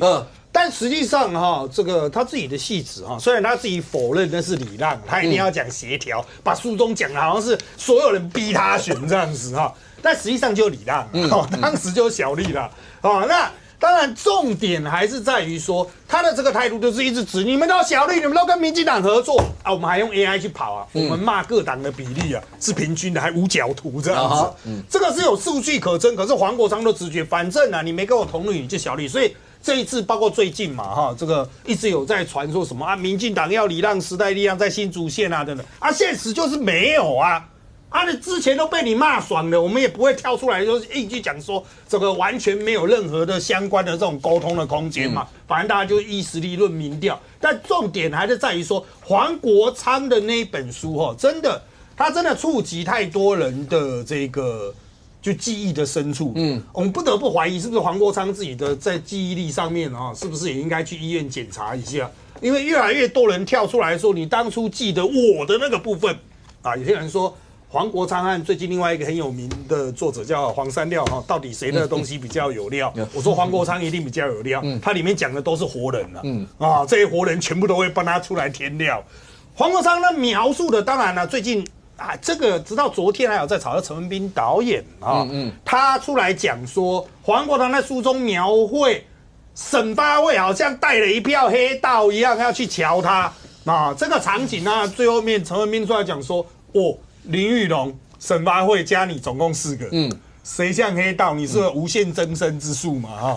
那到底谁新潮？2个新潮有2个时代，因为那林玉龙是那个我们创党的元老之一嘛。他是什么个性？绝对不是黑道啊！但是黄国昌都讲的好像是黑道，但只有陈文彬是黑道了嘛？这就是导演啊！所以他的这种讲法，谁能不跳起来呢？所以当然，我认为黄国昌在描述这本书的时候，因为有人说他是有特定媒体人帮他代写，他可能是自己在讲故事，讲得非常爽，哇！旁边在记的人根本没有意识到其中的问题性，甚至就是真的啦。它里面还是有一些文学笔法，不要以为他是没有运用一些文学技巧。像他描述317看到张庆忠那个3分钟事件出来，都是在深夜沉思，独自沉思漫步，决定要冲了，然后后面就没了。他这样讲就会大家觉得说，哇，决定要冲立法院吗？没有，3月17号晚上他要冲的是景福门。我还是要强调但是他知道景福门讲出来会笑料大牙，所以他把这段省了。所以黄国昌他这一本书其实讲到现在，大家都越来会有一个疑问，就是明明大家都有自己的历史记忆，为什么你要去写这一本书？当然，我们现在党部我们这边也真的在讨论了，我们可能也要来对应他所描述的事实，我们要邀请一些社会贤达，然后呢，以这个不管是办研讨会的形式啦，或者是出论文集的形式啦，把当年大家的回忆收集起来，我们的所有回忆一定都会有出处，都会有证据。我们一起来跟黄国昌的这一本书对照看看，到底谁讲的事实比较多，那到底是谁真正带有恶意？OK， 这个话题我就不要问吴峥了。好不好？因为上礼拜3问了吴峥以后，吴峥在节目里面，你从来没看过吴峥，然后这么对，这么慷慨激昂，然后气到这样的一些情，让吴峥消气，没有再讲下去。然后因为记忆上面好了，那你说大家记不同，但是有很多就是人在，事情在，资料都在了，有很多是这个样。OK， 但是还记得国内现在非常吊诡的一些事情，我们有很多的机构其实是需要补人的。第一个好，中选会上一次中选会，结果后来委员提完以后，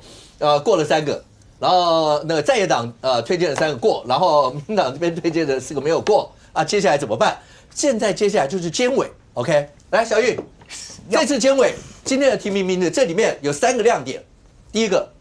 那院长的被提名人是跟民进党党主席黄国昌他们有多年交情的独派医师陈永新，还记得2024那时候立法院长的过程，中间有没有谁在中间穿梭协调的时候，也有提到陈永新医师，因为他也是民报。那时候讲说，包括在讲黄国昌那个时候是不是有什么狗仔门的那些事情的时候，也有提到这件事。好，第一个，院长提了陈永新；第二个，大家在看的是新北市长侯友宜的核心副手谢振达，本来的副市长，也被提名。第3个，屏东多届的蓝委廖婉如，然后现在在野党说这里面的名单都没有他们推荐的，所以都不是蓝白阵营推荐的哦。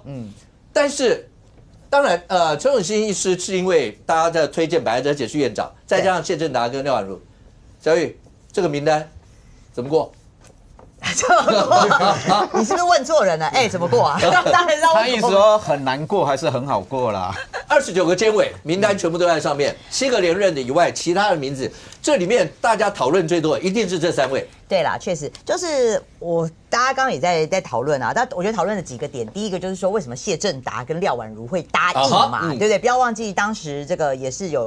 也是为了释出善意嘛，所以有找了那个黄建庭嘛，对不对？就后来黄建庭不是还被骂了一轮嘛，然后后来就赶快就退了嘛，这样子。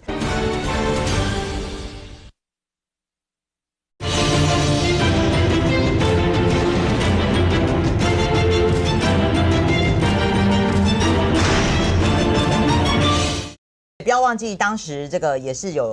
也是为了释出善意嘛，所以有找了那个黄建庭嘛，对不对？就后来黄建庭不是还被骂了一轮嘛，然后后来就赶快就退了嘛，这样子。那所以就说大家好奇的是说，那谢振达是因为是侯友宜之前的这个副市长，而且谢振达前一阵大家还在讨论说，川博的所有现在的选战的幕僚群里面，那侯友宜市长的幕僚有哪几个？那大家最显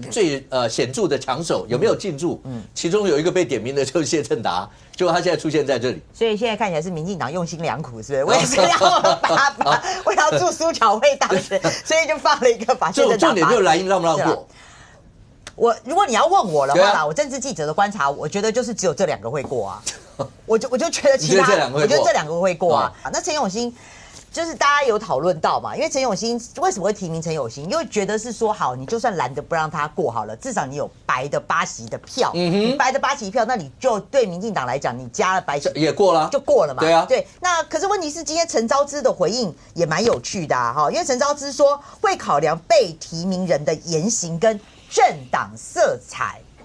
可是问题是，你说陈永新，或是说。黄荣章以前是民进党的不分区立委啦，那问题是说陈永新医师，我也不，他应该是吴峥他应该是没有政党色彩嘛，对不对？你说陈永新，对啊，他有时代力量，过去是时代力量，对，但是我记得他是跟民进党小党的，是我记得他跟民进党是没有关系，我再确认一下嘛。对，那所以就是说为什么会提名他？当然着眼于说，因为他跟柯文哲跟这个黄国昌都不错。你看当时他民报创办人陈永新，因为他当时把他的民报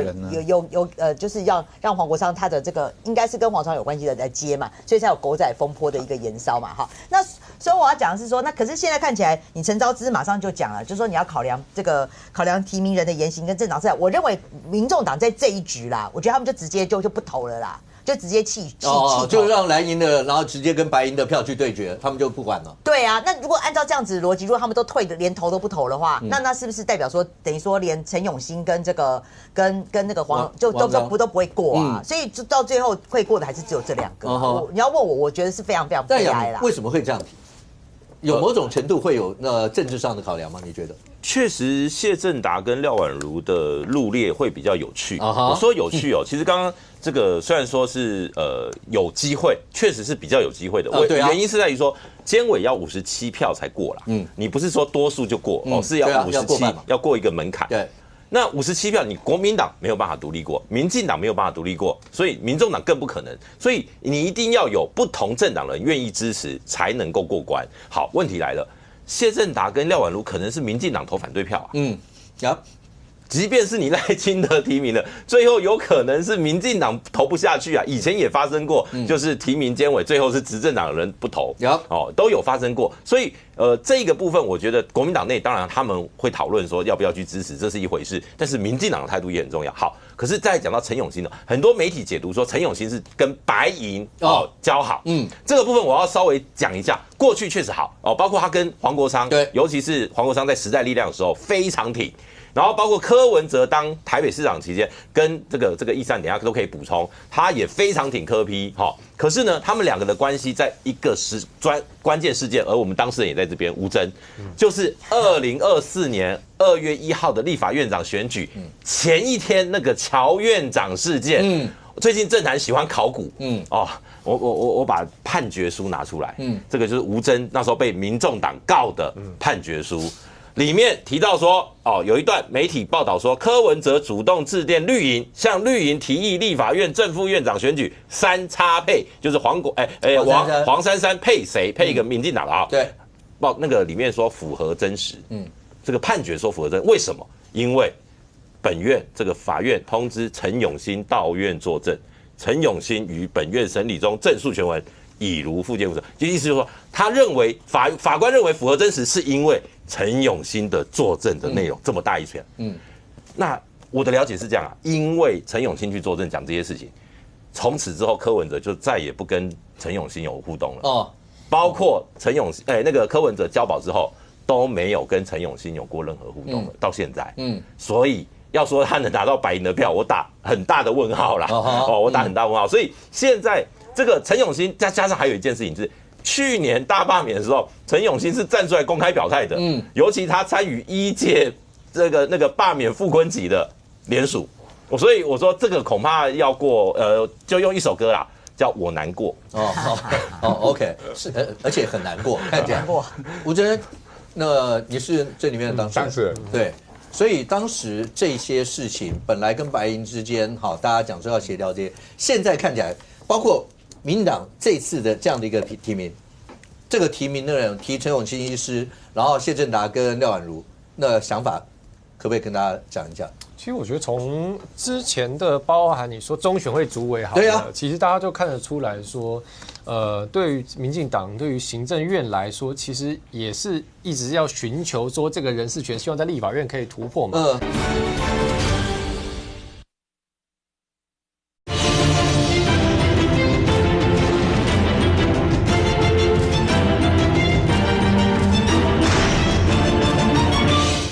然后谢政达跟廖婉如，那想法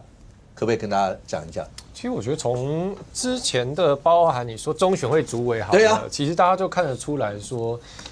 对于民进党对于行政院来说，其实也是一直要寻求说这个人事权，希望在立法院可以突破嘛。所以一些大家其实包含一些人选，我们一些绿营之者可能也会觉得说，怎么会这个人选，这个人好像过去例如说跟民党有些摩擦，或者距离没有那么近等等。其实这样的人选，其实行政院也在尽可能展现说他提名的多元性嘛。所以我稍微补充一下陈永新就好了，因为陈永新他是早年参加台湾的民主运动了，所以当然跟你说从党外时期跟民党有这样的渊源。可是其实过去几年，就包含过去我在时代力量的时候，其实他对小党对于所谓的第三势力是非常支持啦。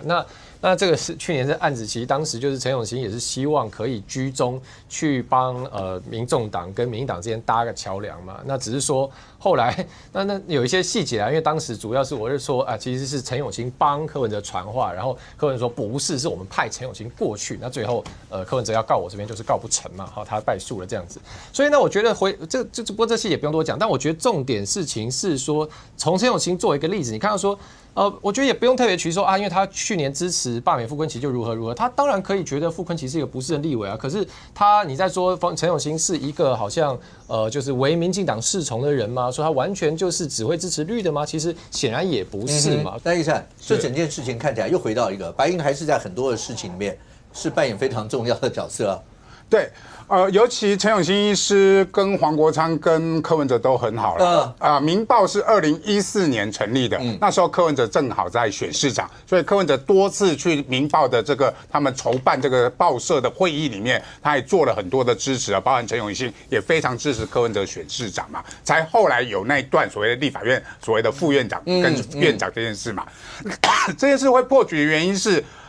民众党常常把自己高估自己嘛，你怎么可能说你8席要取到所谓的立法院的院长嘛？所以对于赖清德或者对于民进党党团来讲，说我可以跟你谈的叫副院长，但是他们为什么要跟民进党谈院长？是因为他们也要跟国民党谈嘛，就是一物两脉。所以为什么那时候他会告吴峥？因为拍谁登手机嘛，被吴峥戳破了，你一物两脉，跟国民党也接触，跟民进党也接触，然后要的叫做院长的位置，因为他才可以拿到院长的位置，一物两脉，看谁喊价高嘛。这个就是民众党的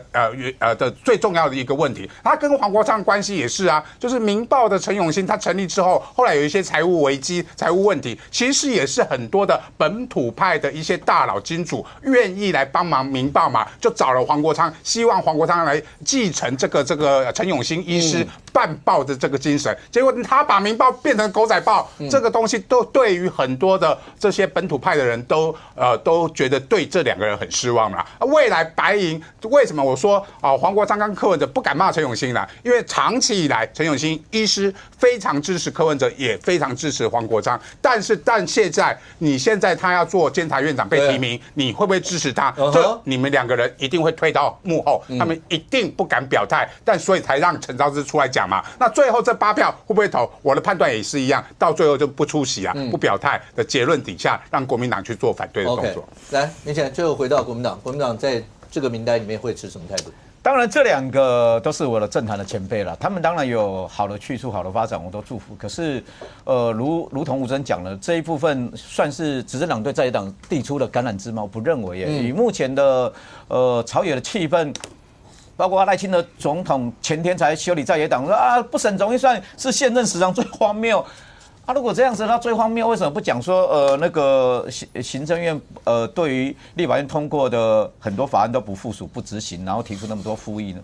所以我觉得目前的朝野气氛的僵局底下，不是说执政党释出了哪一个位置给在野党，我觉得用人事作为一个交换，这个并不符合目前在野党或就是一个解决朝野对立一个僵局了，更何况。对监察院的定位，监察院过去几年到底有做了哪一些丰功伟业嘛？他的案件到底可以有做哪些？甚至最近又在帮林智坚的论文案翻案，都在野党是大家都看在眼里啊。所以，当然这些审查是党中央是尊重党团自主了。可是以目前的气氛来讲，我会认同小玉讲的，可能会很难过了。那 OK， 未来监察院5院之一，那未来这名单会是怎么样？它不是表面上看到过了几个委员，而是朝野之间在未来那个氛围跟互动到底会是怎么样？选战2026、2028，刚才所讲的所有事，未来会怎么样？我们大家拭目以待。非常谢谢现场所有来宾，也非常谢谢观众朋友收看，所以我们这边我们明天见，拜拜。